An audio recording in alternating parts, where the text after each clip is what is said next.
Ladies, good to see you. I mean, oh my gosh, I'm in the middle of my new Jack Carr novel, and I feel like he always has these twists and turns in his book. And I wanted to text him and say, hey, Jack, could you have even imagined the last 2 weeks? We got this debate, then this shooting, the case gets dismissed this morning.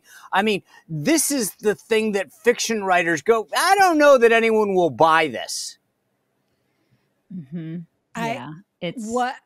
I was so excited that we had you on our calendar this morning. Yes. We were like, there's going to be a lot to discuss with Sean today. I'm curious to know if you've chatted with President Trump. I have not. Look, I actually called him on Thursday, I think, before the rally, actually, just to say, hey, I'd love to catch up. Give me a call when you get a chance. But don't, and I'm being serious. I said, hey, look, I wanted to talk to him about my documentary, the Trump's Front Row Joes.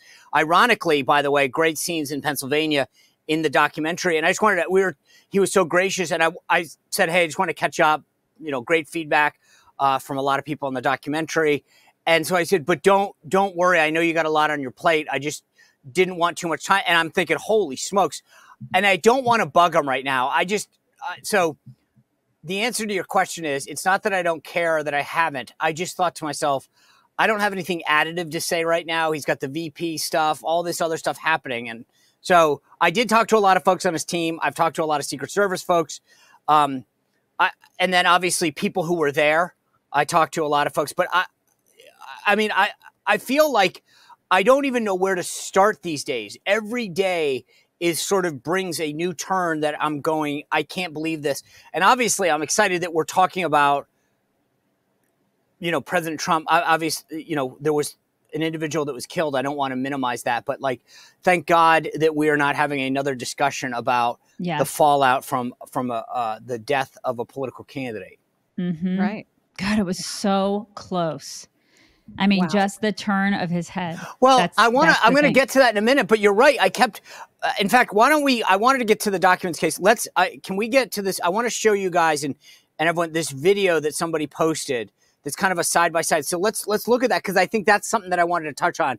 The reality that is setting in, that is, when you watch this video, there's a time lapse with the shooter, and I want to show that. That's obviously the focus. But watch Trump, because Selena Zito, who is an unbelievable reporter and author about the Trump movement, was there a few feet away, and we can get to this. But she keeps remarking that he normally doesn't do what he did. But you'll see in this video, he puts up a chart, and he kind of goes, let's look at the chart. And he twists and he turns. And if it wasn't for those twists and turns and swaying, who knows? But let's look at this. On that one split screen, you're seeing people start to say, there's a guy with a gun. Right. Mm-hmm. Right there. Yep. Right there. See him? See him? He's laying down. See him? Yeah, he's laying down. Oh my God. What's happening? And they were in danger. I don't think those people had any idea. No, think about that. I mean, you're watching a guy get up there on a roof and you're going, there's a guy. I'd be like ducking behind one of these trees. Right. Yeah. So the thing, and he's, thank God he goes off of teleprompter all the time, because that's why he was twisting and turning. Yeah, but the thing is, it's not. Selena's point is, watch in a second as we clear the 1 minute mark on this, is that he's going to call for this chart. He says, I normally don't. Do we have that chart available? There we go. So this wasn't planned. Yeah. Because he's like, see, do you mind if I go off? It's boring. And then watch this. Watch what happens here, right? There's the chart, and he turns. Okay. My guys, take a look at that chart. Take a look at the arrow on the bottom. See the big red arrow, right? So that's when I left office. That was the lowest point, and that. Now, how much has gone on? A minute since both people are talking about, hey, there's a shooter up there? Yep. A minute plus now? That arrow is the lowest amount of illegal immigration. So he's looking at the chart. Remember, according to Selena, who goes to all these rallies, he doesn't normally do this, right? So he's normally face forward. And then the worst okay, so of our country took over. And here we come into the 2 minute mark. This is when it goes down. Probably 20 million people. And that's a little bit over that chart. That chart's a couple of months old. And if you want to see something that says Shot, shot, shot. Pop, pop, pop. There we go. Think about that. Now we're a minute and a half plus out from when those people identified the shooter. But also, again, that twists and turns is happening. I don't think, I mean, I know that people have said, I mean, there was a hand of God at play here. Without question. Because that was not part of the script. He says, do you mind if I go off teleprompter? Do you have that chart? Mm-hmm. I mean, had that not happened, who knows where that shooter was inciting that rifle? Was he, did he have him on and suddenly he twists and turns? I just, look, I don't want to spend the rest of the show going down this, but give me your layman view of what look, I've been on the phone the last day and a half trying to talk to people high up in security world, some former Secret Service, and saying, guys, how did this happen? And what I keep getting is there was a communication failure. That right. I mean, this is like the next 9/11 where, hey, guess what? We all weren't talking. No kidding. Yeah, there was a lot of ineptness. And there's so many questions that need to be answered. And they need to be answered quickly. Because if they're not answered quickly, then people, what I do, I mean, I'm one of those people, I'm going to try to answer them myself. Yeah. Which is not the best thing to do when you don't have clear information. And these people work for us, Sean. I mean, they're our employees. So they need to be giving the American people answers. Well, and the fact that they're not is kind of terrifying, right? Everything seems so cagey already. Right? They had a press conference and said nothing. Right. They did. You're absolutely right. They said nothing. I mean, and the top dog feels like she doesn't need to resign, which I'm just like, how do you not feel immense responsibility for what happened such that you're resigning, or that Joe Biden isn't firing her? I mean, this is a no-brainer that needs to happen. Yeah, Mayorkas at the very least should have, but when Mayorkas, because he should have been fired a long time ago, since he's not doing it, Joe Biden absolutely should fire Cheadle. Without question. But don't you find it conspicuous that where is Mayorkas in this conversation? The Secret Service reports to the Secretary of Homeland Security. He has been conspicuously absent. Now, I get it. I would duck too if I were him. But the idea, and I'm being serious, I'd be like, oh my God, what happened? But if I were, look, I hate to say this. I've been in D.C. long enough that this is where the blame game and the finger pointing starts. Mayorkas, if, I can expect him to throw Secret Service under the bus. They're going to throw local law enforcement under the bus. But Mayorkas has just been gone. And no one's even saying, hey, he's going to brief or here's where he is. Why is he getting away with being silent?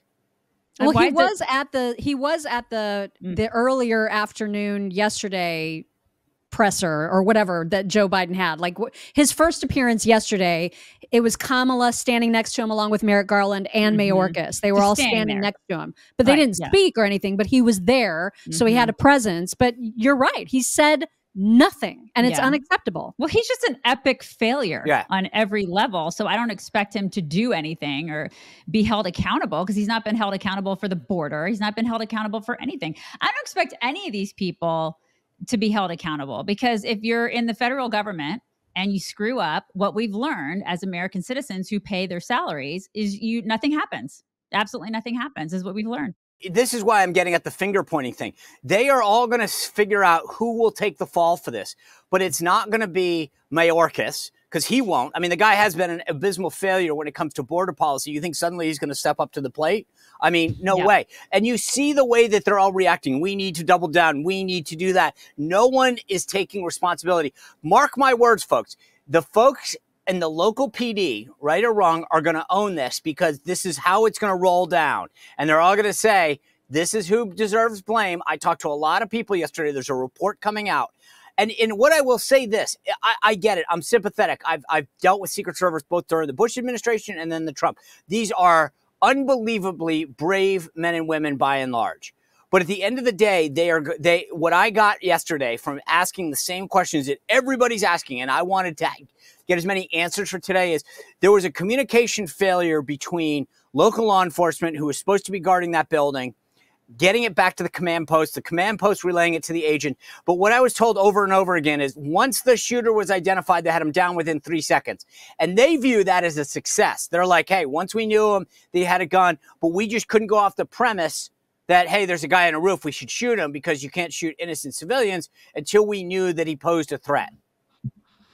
Yeah, just kind of like, where were the drones? Like, where was the technology? Where's all that other stuff that I feel like, we talked about this a little bit on our show this morning, how it was, did Trump have sort of the second string team of Secret Service? Yes, he does. No. I mean, but that's the answer, just so we're clear, is this is the other issue that I got yesterday from some of the folks. He's not president right now. He's a candidate. So he gets the JV version. And that doesn't mean that doesn't mean the bad people. It just means they don't send the full resources because, well, he's not the current president. So the drones and some of that stuff would not normally go to a person like that. They're viewing him like candidate X, not President Trump. Okay, well, then they still should be able to save his life. Yeah. Like, I mean, it's unacceptable the way everything went down the other day. And so we just have a lot of questions that need to be answered. And like, it needs to happen yesterday. Right. Like, well, that's the thing. I brought this point up and you bring up the drones and all this. And I agree with you, just so we're clear. I want to make it but here's the point that I said to somebody yesterday. This dude was 140 yards out, okay? Secret Service's mission is to protect with 1,000 yards in. So clearly within their realm of responsibility, right? This guy wasn't 1,000 yards out or firing from a drone right? This is a guy that you didn't need a drone. You needed eyeballs. You just needed eyes to see him, just like we showed in that video. When people are yelling at you and saying, there's a dude with a gun on the roof aiming it this way, you don't go, I wonder what he's doing.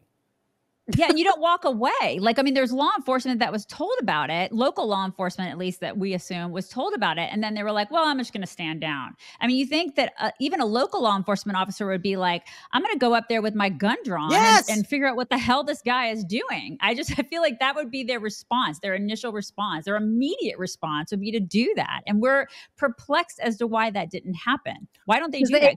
The AP reported that he retreated when when the shooter actually pointed at him, he retreated. I was like, why would he go? That may have saved Trump's life, by the way. That may have saved Trump's life because the hesitation that he had in sighting that rifle and having to do it so quickly, combined with Trump's swaying and movement, may have absolutely saved Trump's life, right? But that doesn't negate the point that you're making, which is why didn't that officer still take a defensive position and say, I just got shot, I got aimed at, I'm taking a shot. There's no question he would have been justified to do that.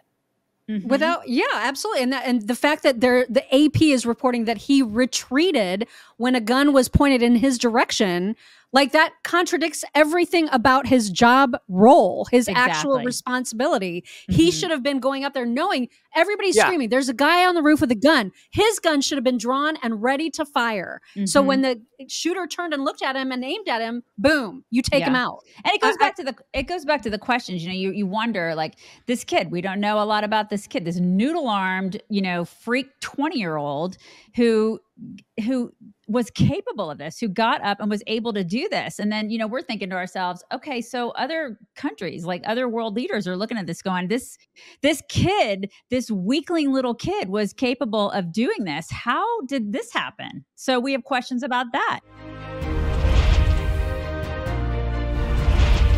Well, if you enjoyed this content, make sure to like this video, subscribe, and click the notification bell to get more.